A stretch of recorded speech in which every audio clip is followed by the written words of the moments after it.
Oh, banque là te vont lettre bon m'ouvrir moi ça le dit.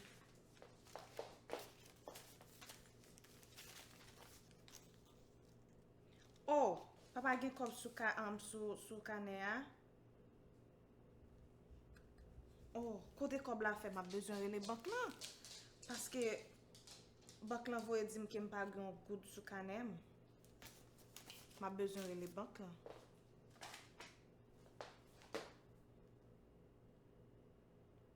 Bon moi les marine avant.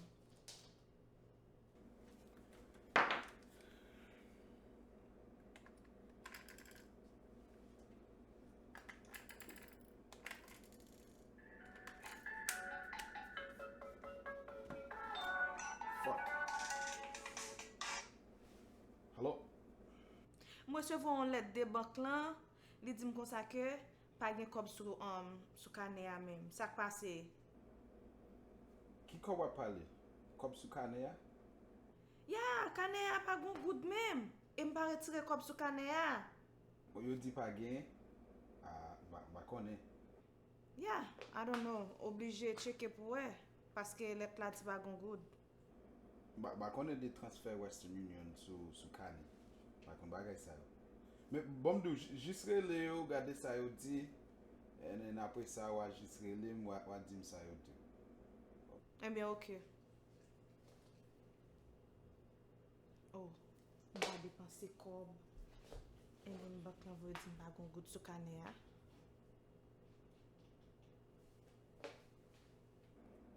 Bon mwen le Haiti.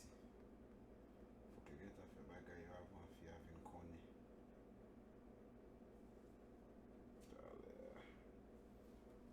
Yo! Yo, ou fin regle bagay Kayla? Ah, li komanse yo kon de kob la mak pran. Fon nou fe rapide avan li metim de yo. Fe boss la rele m deme. Fon nou fini Kayla deme. Nou fin Kayla deme ma fe vol mwen vendredi ma ale. Avan li vin dren pou m kob kane. Ok, salye moun yo. Li di mre les banques là, m'pa parler les banques parce que banque là depuis elles ont bagay, c'est ratifié. Monsieur c'est moun li bote tout comme moi sous cané moi, li voye Haïti. M connais son moun pour ça même. M connais son moun pour ça. M'bral les 11 ans qui Haïti pour me connaître ça qu'a fait.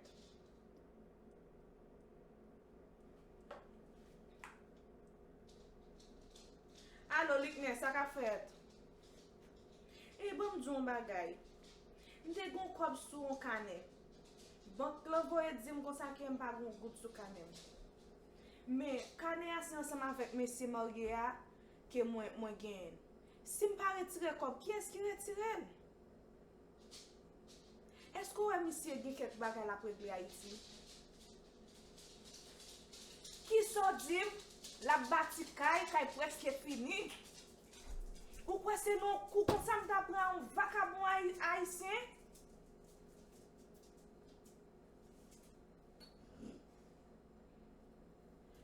Oh, mes amis, mesi a fin avec, mesi a fini. De pou dim ke la bati ka Haïti, se garanti se l'argent sa li retire sou kane ya. Ouais, monsieur m fin avec, comme di bati ka Haïti, la tout ret Haïti. Eh bien, ok, merci frère. Salut tout le monde pour moi, m'a bon bagay pour. Eh bien, ok. M fin avec. Et puis, n'a proposi pas qu'on a rien. Mes amis, a bati ka Haïti. Kade comment garçon haïtien ye? Pour j'en travail din Amerika, lever bonnet, entre état, pour faire ti l'argent, qu'on y a pour messi apprendre tout l'argent, pour lever sous cané et puis me tendre la bati ka Haïti, me fin avec.